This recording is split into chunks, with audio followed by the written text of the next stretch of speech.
do be alert, present, engaged, and interested.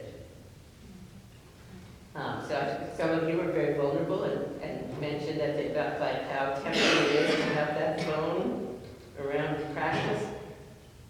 But what the challenge with it, beyond just that it's distracting, is that the message that we send by doing that is that this moment is not the most important moment in our lives. And that's a point I've made in all of the classes today, even the teen classes, that the moment we're in, the conversation that we're having, this moment right here is the most important moment in our life. And we want to communicate with our kids at every practice that this moment is what's important. So they could be totally fine doing what they're doing with you clicking around or whatever, but kids get more from what we model than from what we say. In fact, here's an interesting thing. Kids are not actually listening to us with any care about what we say. That's probably not exactly a newsflash.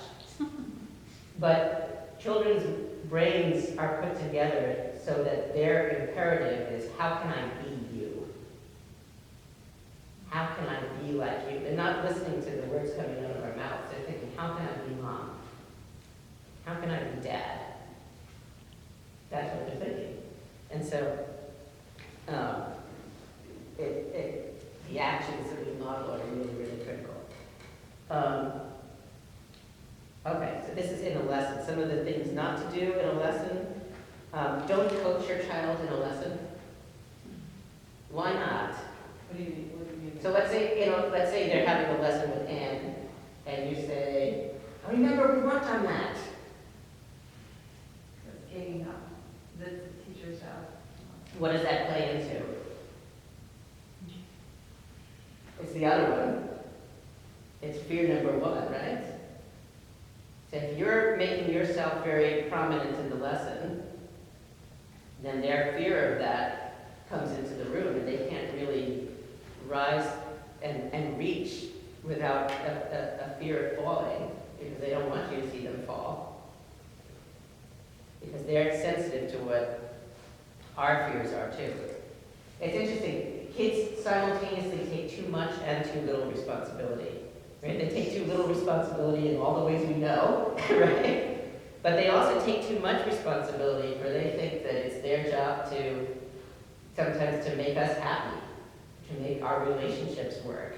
Or like kids put enormous pressure on themselves about things that nobody could possibly do. What I tell, and I have a good relationship with the parents in my studio, but I say, I need you to be furniture right now. And I have a water gun just for the parents when they start talking too much. Yeah. You need it sometimes. I need it too. I haven't had to use it in years, but the thread is always there. And then leave the lesson understanding everything. Or if not, ask a question or send a text or an email. Okay, well, we've got about 5 minutes left. Any conversations that you all would like to have? After watching the last class with the high school group, you had me screaming, right? I did, yes. Right. So, which was great, but, so how, they're so, especially as teenagers, or preteens, they get very self-focused, I don't want to look silly, this looks, and, I've told my daughters that, and I've coached theater and drama too, is I'll tell you if you're over the top, but you just go for it, but there's that inhibition on really silly. Right.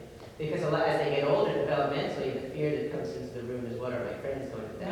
Right. Because that's, like my daughter now is 11. In fact, she spent all weekend at this like massive slumber party with 4 different girls for 2 nights.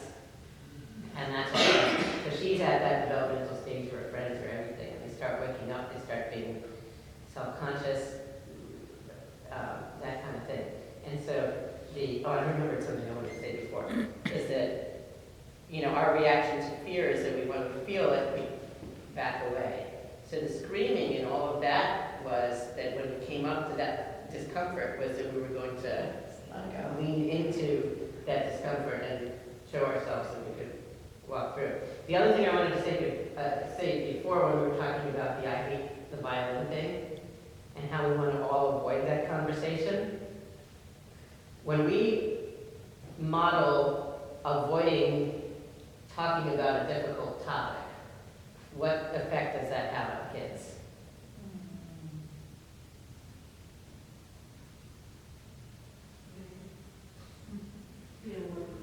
Well, I think there's gonna be a lot of difficult topics.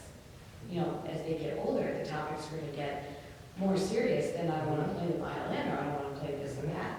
You know, so if that is, if a hard conversation is avoided, they're gonna be reluctant to have, to even. But my question was, what does it model for them?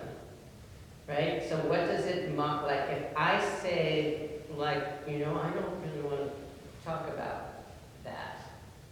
Secrecy. It's secrecy, but it's also saying that children think that we grown-ups are all powerful, right? Like we can do anything. And if they're saying, if they see that there's a feeling out there that's so powerful that a big, powerful grown-up is afraid of it, then boy, that must be really powerful. Like if my dad, who could do anything, is afraid to talk about this, then wow, that must be stronger than football, you know?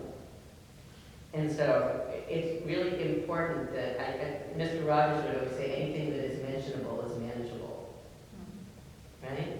So by creating an environment that honors feelings, that makes it, that we're used to that conversation where we can share openly, and we lean in it together, it makes it less scary. It also helps some of these behaviors dissipate from all of us, as opposed to just the punitive.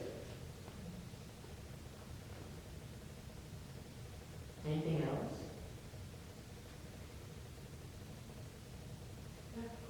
Yeah.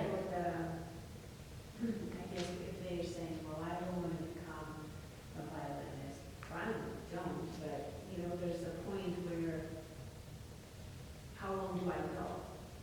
Is it okay to say, well, let's deal with now and today and this year, or whatever, is that okay to say? Would that give them sort of a frame of time and then keep going from there, or what would be a good encouraging thing to say? Yeah, I think what's important to say is this is where we are now, and then you will be completely free to make whatever decision that you want to make.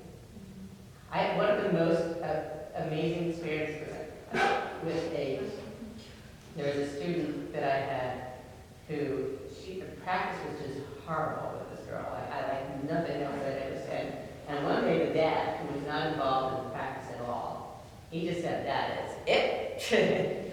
I have enough of this, and he took the violin and he said, we are driving this back to the store right now, and we're returning it. I am not doing this anymore. And they actually got to the store, and the daughter said, no, I want to play. So a lot of times, you know, sometimes they might really say, I don't want to, and that's fine. And it doesn't mean that the work you've done is for nothing. There's been a lot of character growth and relationship growth that's happened. And sometimes when they feel that they really have ownership of, see, the thing about it is, until we let go, they can't have ownership of it, even if they love it.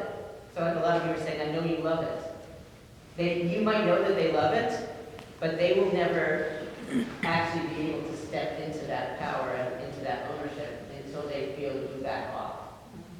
Is it okay not to practice with them at home all the time? Like At a certain age, yeah. So what I do is, when it's time for, and this is a whole other lecture, that question, but instead of like an all or nothing thing, I do it when we transition to like daily check-ins instead of daily thing, and then the daily check-ins become, we do once at the beginning, once at the end, and then maybe 3 times. So talk to your teacher about what a good system might be for that, so that you're transitioning to independence and you're sending the message that I let it go and this is your thing. That is the hardest thing in the world because it's at the root of what we were talking about with that fallacy that we all subscribe to unconsciously. So true. That's why it's hard to let go.